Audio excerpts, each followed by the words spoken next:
Primary source reader by Dr. Joshua Fan. Number 21, The Conversion of Vladimir I. Introduction. Kievan Rus was the early state dominated by the city of Kiev from about 880 to the middle of the 12th century, and is considered a predecessor state of Russia. In 987, Vladimir I, circa 980 to 1015, the prince and leader of Kiev sent envoys to study the religions of the various neighboring states whose representatives had been urging him to embrace their respective faiths. A year later, Vladimir I converted to Greek Orthodoxy, the Christianity practiced by the Byzantine Empire. His conversion story is recorded in the Russian Primary Chronicle, a history of Kievan Rus from about 850 to 1110. Originally compiled in Kiev about 1113, the work is considered to be a fundamental source in the history of the Eastern Slavs, and it helps us to appreciate the attraction and usefulness of religion to a political leader. Questions for the response paper. How did Vladimir I go about deciding which religion to adopt? What features of Greek Orthodoxy appealed to him? And what features of the other religions did not appeal to him? Number 2. What are some of Vladimir's motivations for converting to Greek Orthodoxy? Go beyond the stated reasons. What other motivations can you infer from the text? How did the common people convert? Did they have a choice? Primary text selections from the Russian Primary Chronicle. 987, Vladimir summoned together his vassals and the city elders and said to him, "Behold, the Bulgars came before me, urging me to accept their religion. Then came the Germans and praised their own faith, and after them came the Jews. Finally, the Greeks appeared, criticizing all other faiths but commanding their own, and they spoke at length, telling the history of the whole world from its beginning. Their words were artful, and it was wondrous to listen and pleasant to hear them. They preach their existence of another world. Whoever adopts our religion and then dies shall arise and live forever. But whosoever embraces another faith shall be consumed with fire in the next world. What is your opinion on this subject, and what do you answer?" The vassals and elders replied, "You know, O prince, that no man condemns his own passions or possessions, but praises them instead. If you desire to make certain, you have servants at your disposal. Send them to inquire about the ritual of each and how he worships God." Their counsel pleased the prince and all the people, so that they choose good and wise men to number of 10, and directed them to go first among the Bulgars and inspect their faith. The emissaries went their way. When they arrived at their destination, they beheld the disgraceful actions of the Bulgars and their worship in the mosque. Then they returned to their own country. Vladimir then instructed them to go likewise among Germans and examine their faith, and finally to visit the Greeks. Thus they went into Germany, and after viewing the German ceremonial, they proceeded to Constantinople, where they appeared before the emperor. He inquired on what mission they had come, and they reported to him all that had occurred. When the emperor heard their words, he rejoiced and did them great honor on that very day. On the morrow, the emperor sent a message to the patriarch to inform him that a Russian delegation had arrived to examine the Greek faith. and directed him to prepare the church and the clergy and to array himself in his sacerdotal robes, so that the Russians might behold the glory of the gods of the Greeks. When the patriarch received these commands, he bade the clergy assemble, and they performed a customary rites. They burned incense, and the choirs sang hymns. The emperor accompanied the Russian to the church and placed them in a wide space, calling their attention to the beauty of the edifice, the chanting, and the offices of the archpriest, and the ministry of the deacons, while he explained to them to the worship of his God. The Russians were astonished, and in their wonder praised the Greek ceremonial. Then the emperors Basil and Constantine invited the envoys to their presence and said, "Go hence to your native country," and thus dismissed them with valuable presents and great honor. They returned to their own country, and the prince called together his vassals and the elders. Vladimir then announced the return of the envoys who had been sent out and suggested that their report be heard. He thus commanded them to speak out before his vassals. The envoys reported, "When we journeyed among the Bulgars, we beheld how they worship in their temple, called a mosque, while they stand ingirt.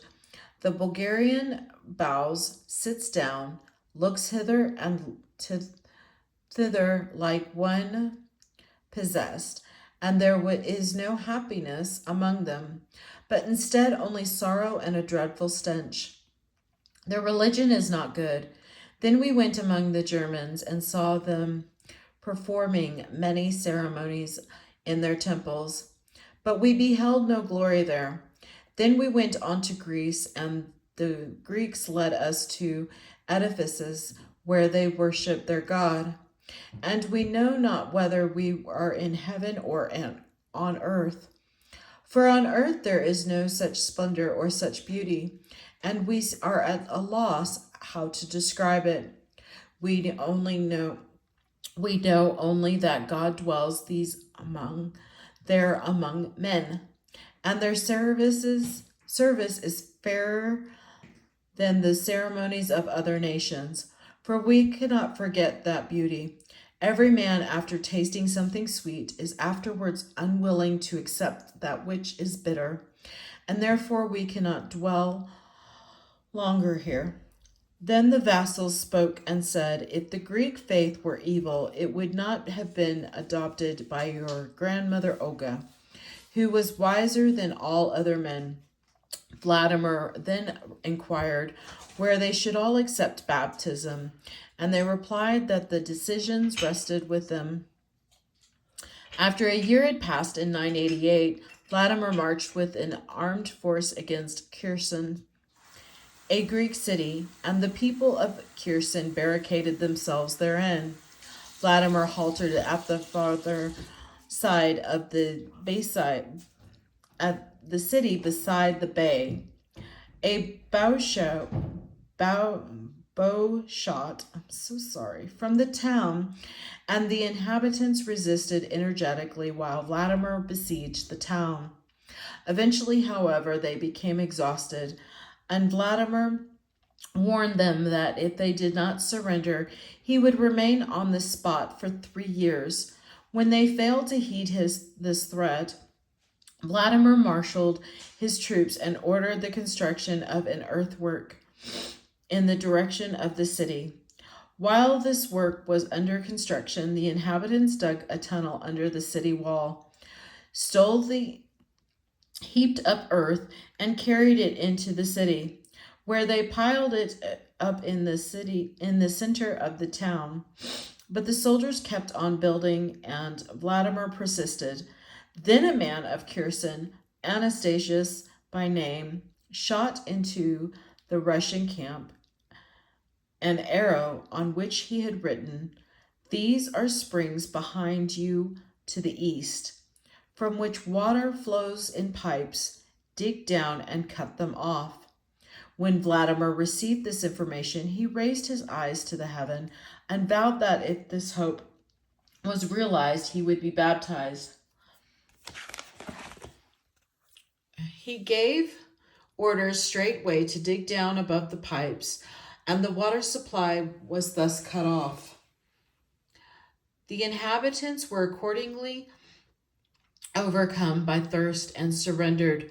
Vladimir and his retinue entered the city, and he sent messages to the emperors of Basil and Constantine, saying, "Behold, I have captured your glorious city. I have also heard that you have an unwed sister. Unless you give her to me to wife, I shall deal with your own city as I have with Kherson." When the emperors heard this message, they were troubled and replied, "It is not meet for Christians to give marriage to pagans. If you are baptized, you shall have her to wife. Inherit the kingdom of God and be our companion in the faith. Unless you do so, however, we cannot give you our sister in marriage." When Vladimir learned their response, he directed the envoys of the emperors to report to the latter that he was willing to accept baptism, having already given some to study to their religion, and that the Greek faith and ritual, as described by the emissaries sent to examine it, had pleased him well. When emperors heard this report, they rejoiced and persuaded their sister Anna to consent to match. They then requested Vladimir to submit to baptism before they should send their sister to him.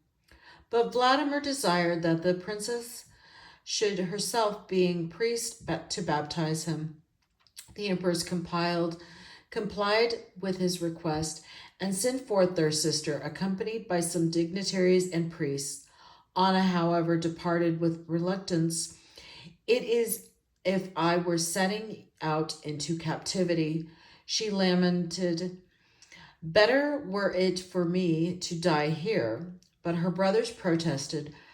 "Through your agency, God turns the Russian lands to repentance, and you will relieve Greece from the danger of grievous war. Do you not see how much evil the Russians have already brought upon the Greeks? If you do not set out, they may bring us the same misfortunes."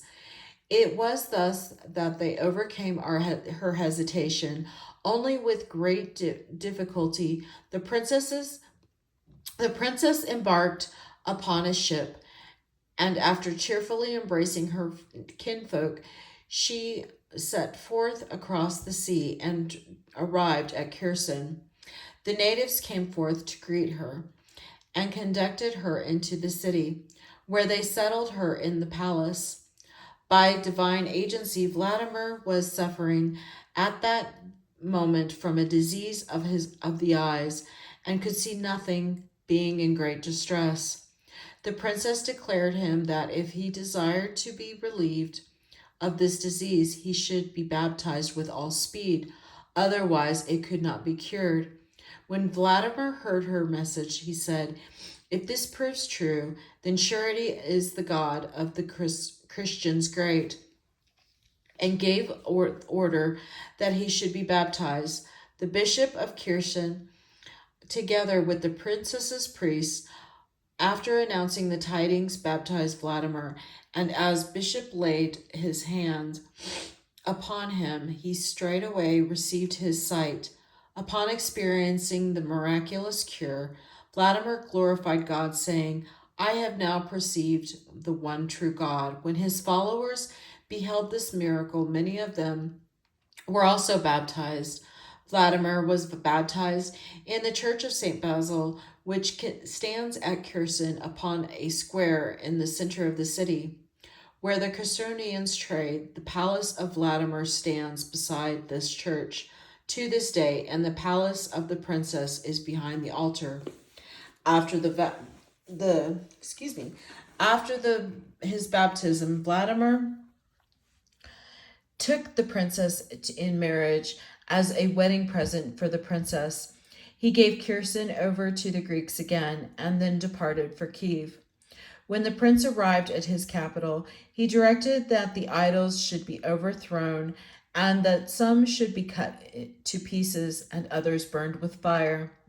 Therefore, Vladimir sent heralds throughout the whole city to proclaim that if any inhabitant, rich or poor, did not betake himself to the river, he would risk the princess' displeasure. People heard these words. They wept for joy and explained in their enthusiasm, "If this were not good, the prince and his boyars would not have accepted it." On the morrow, the prince went forth to the Dinpur with the priests of the princess and those from Kherson, and a countless multitude assembled. They all went into the water. Some stood up to their necks, other to their breasts, the younger near the bank, some of them holding children in their arms, while the adults waded farther out. The priest stood by and offered prayers. There was a joy in heaven and upon earth to behold so many souls saved, but the devil groaned, lamenting, "Woe is me! How am I driven out hence? For I thought to have my dwelling place here, since the apostolic teachings do not abide in this land, nor did this people know God. But I rejoiced in the service they rendered unto me. But now I am vanquished by the ignorant, not by apostles and martyrs, and my reign in these regions is at end." When people were baptized, they returned each to his own abode. Vladimir, rejoicing that he and his subjects now knew God himself, looked up to heaven and said, "O God, who hast created heaven and earth, look down, I beseech thee, on this new people, and grant them, O Lord, to know thee as the true God, even as the other Christians nations have known thee. Confirm in them the true and unalterable faith, and aid me, O Lord, against the hostile adversary, so that, hoping in thee and in thy might, I may overcome his malice." Having spoken thus, he ordained that churches should be built and established where pagan idols had previously stood. He began to found churches and to assign priests throughout the cities, and to invite people to accept baptism in all cities and towns. He took the children of the best families and sent them to schools for instruction in book learning. The mothers of these children wept bitterly over them, for they were not yet strong in faith, but mourned as for the dead. This is the end of number 21.